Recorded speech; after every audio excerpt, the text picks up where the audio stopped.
আপনারা কেমন আছেন? আশা করি ভালোই আছেন। দেখুন আমি আজকে আপনাদেরকে একটা চাল কিভাবে সংরক্ষণ করা যায় ওই টিপসটা দেওয়ার জন্য আমি আপনাদের এই ভিডিওটা দেখাইতেছি।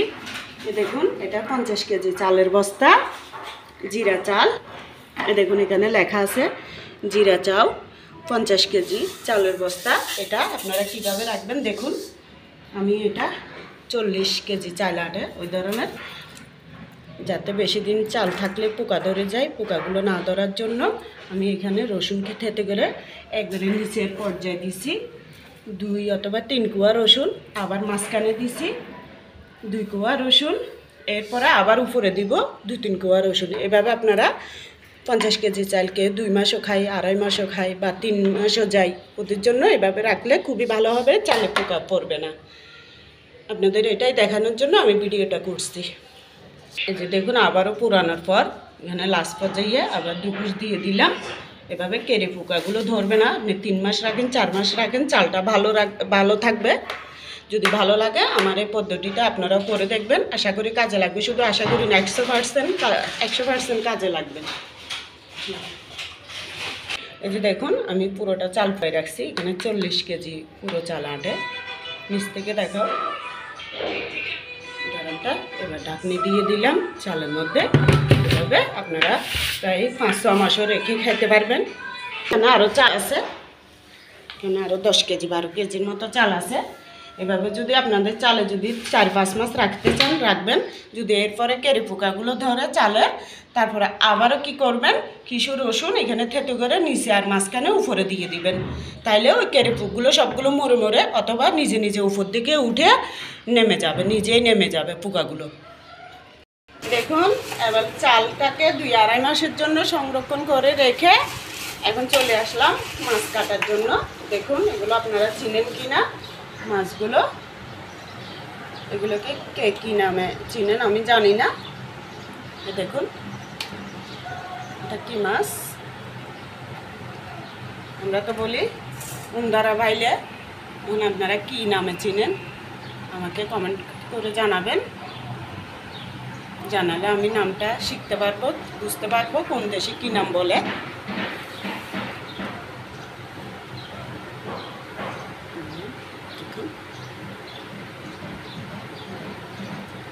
আমি কেটে ধুয়ে পরিষ্কার করে আসি, তারপর যে রান্না দেখাবো। দেখুন মাছ ধুয়ে দিয়ে পরিষ্কার করে চলে আসলাম রান্না করতে। এখানে 4 কোয়া রসুন আছে আর 2টা পেঁয়াজ কুচি আছে। এই যে তেল দিয়ে দিলাম, এটা মাছ ভাজার তেল।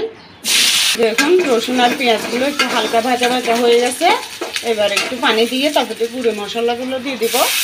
এই যে বেলে মাছ রান্না করার জন্য আমি এখানে 1.5 চামচ গুঁড়ি মরিচ দিয়ে দিলাম, 1 চামচ হলুদের গুঁড়ি, আর এখানে জিরার গুঁড়ি আধা চামচ থেকেও একটু কম, আবার ধনের গুঁড়ি আধা চামচ থেকে এই আরও কম।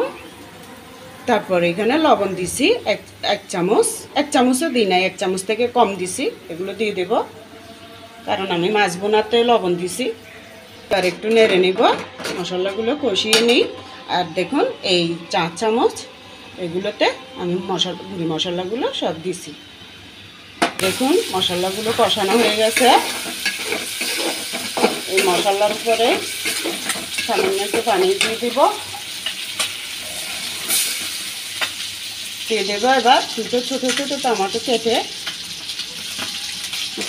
এবার বেলে মাছগুলো দিয়ে দিব। আমি এভাবে একটু ভেজে নিছি।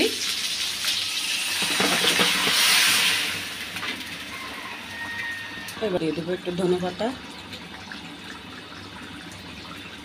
দেখুন বেলে মাছটা হয়ে গেছে। হালকা মশলার উপরে একটু ঝাল ঝাল করে চচ্চড়ি করলাম, লবণ টবণ সব ঠিকঠাক আছে। এই যে দেখুন আমার বেলে মাছের ঝালের মধ্যে হালকা জল দিয়ে চচ্চড়ি করে নিলাম। আপনাদের যদি ভালো লাগে এভাবে করে দেখবেন, ঝাল যার যার পছন্দ অনুযায়ী দিবেন। আর আমি যে মশলাগুলো দিছি মাছের আন্দাজ অনুযায়ী 1 কেজি দেন, আধা কেজি দেন, ওই আন্দাজ অনুযায়ী দিবেন। দেখবেন খুবই ভালো লাগবে খেতে।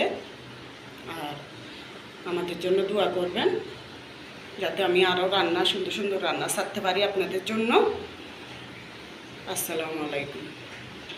আর যদি বেশি ভালো লাগে তাহলে লাইক করবেন আর কমেন্ট করে জানাবেন মাছটা আপনারা কী নামে চিনেন। আর লাইকনটা টিপ দিবেন যাতে আমার রান্নাগুলো আপনাদের কাছে পৌঁছাতে পারে, আর সাবস্ক্রাইব করবেন। আল্লাহ হাফেজ।